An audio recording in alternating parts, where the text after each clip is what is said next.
যোৱা ইলেকশ্যনত যেতিয়া তেওঁ MP জিকিছে আমি তেওঁক ভোট দিছিলোঁ। এতিয়া কথাবিলাক মুখ্যমন্ত্ৰীয়ে যিবোৰ কৈছে তেওঁ স্পষ্টীকৰণ দিয়ক। ভাৰতৰ নিৰাপত্তাৰ লগত দেশৰ নিৰাপত্তাৰ লগত জড়িত এইবিলাক প্ৰশ্ন, দেশৰ নিৰাপত্তাৰ লগত জড়িত আৰু এইটো ৰাজনীতিৰ ঊৰ্ধত গৈ আপোনালোকে কথা বতৰাবোৰ পাতিব লাগিব। আৰু সেইকাৰণে আমি কৈছোঁ যে গৌৰৱ গগৈ ইয়াৰ 24 ঘণ্টাৰ ভিতৰত উত্তৰ দিব। যদি সঁচাকৈ পাকিস্তান লিংক আছে এইটো এটা ভয়ানক কথা হৈছে, স্পষ্ট কথা, ভয়ানক কথা হৈছে আৰু ইয়াৰ বিৰুদ্ধে প্ৰতিবাদ হ'ব। কাৰণ দেশৰ নিৰাপত্তাৰ দেশৰ নিৰাপত্তা স্বাৰ্থত কোনো কাৰণতে আপোচ কৰা নহয়, স্পষ্ট কথা। নহয় সেই কথা বতৰাবোৰ এইটো গৌৰৱ গগৈয়ে ক'ব লাগিব, মই ক'ম নি সেইখিনি কথা? এইটো গৌৰৱ গগৈয়ে স্পষ্টীকৰণ দিব লাগিব। তেখেতৰ পত্নীৰ যদি পাকিস্তানত একাউণ্ট এক্টিভ হৈ আছে, স্পষ্টীকৰণটো কোনে দিব? শৃংখল চলিয়াই দিব নে গৌৰৱ গগৈ দিব? গৌৰৱ গগৈ দিব। নহয় গৌৰৱ গগৈ দিয়ক, গৌৰৱ গগৈ প্ৰতিক্ৰিয়া দিয়ক। প্ৰতিক্ৰিয়া আমি কেনেকৈ দিম? তেওঁহে দিব। অভিযোগটোতো মোৰ লগতো উঠা নাই মোৰ পাকিস্তান লিংক আছে বুলি। অভিযোগটো ইচ্ছা গৌৰৱ গগৈৰ ওপৰতহে।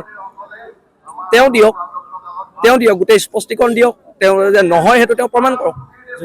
যদি প্ৰমাণ হৈ যায় সেই ক্ষেত্ৰত বিল আছে নিশ্চয়কৈ প্ৰতিবাদ হ'ব। অকল বিল আছে নাথাকে, চব দল সংগঠনে প্ৰতিবাদ কৰিব লাগিব।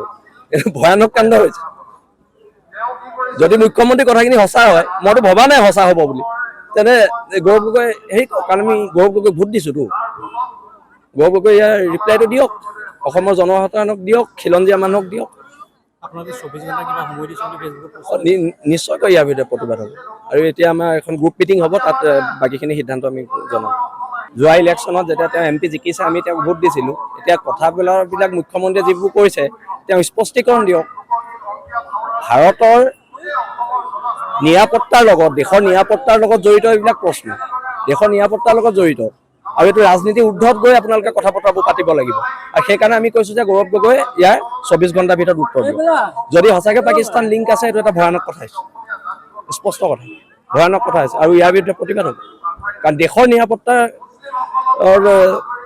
নিৰাপত্তাৰ স্বাৰ্থত কোনো কাৰণতে আপোচ কৰা নহয়, স্পষ্ট কথা। নহয় সেই কথা বতৰাবোৰ এইটো গৌৰৱ গগৈয়ে ক'ব লাগিব, মই ক'ম নি সেইখিনি কথা?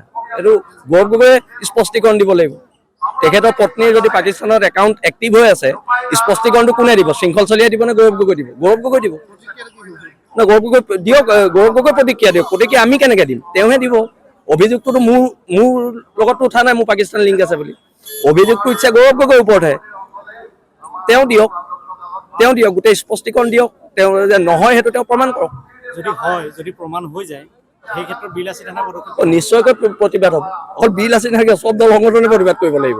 এইটো ভয়ানক কাণ্ড হৈছে। যদি মুখ্যমন্ত্ৰীৰ কথাখিনি সঁচা হয়, মইতো ভবা নাই সঁচা হ'ব বুলি, তেনে গৌৰৱ গগৈ কাৰণ আমি গৌৰৱ গগৈ ভোট দিছোঁতো।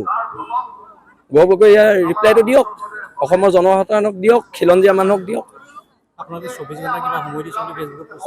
নিশ্চয়কৈ ইয়াৰ ভিতৰত প্ৰতিবাদ হ'ব। আৰু এতিয়া আমাৰ এখন গ্ৰুপ মিটিং হ'ব, তাত বাকীখিনি সিদ্ধান্ত আমি জনাম।